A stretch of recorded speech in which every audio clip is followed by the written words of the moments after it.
নমস্কার বন্ধুরা, প্রিয়া রান্নাঘরে আপনাদের সকলকে স্বাগত জানাই। আজকে আমি আপনাদের সঙ্গে দই কাতলার রেসিপি শেয়ার করব। প্রথমে আমি পেঁয়াজ, আদা, জিরা, টমেটো একসঙ্গে বেটে নিয়েছি। এবার কাজু, পোস্ত, চারমগজ একসঙ্গে বেটে নেব।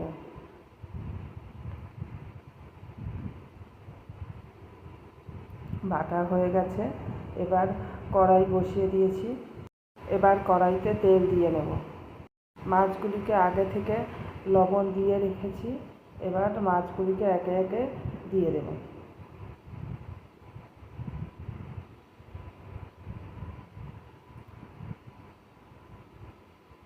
এবার মাছগুলিকে উল্টিয়ে নেব।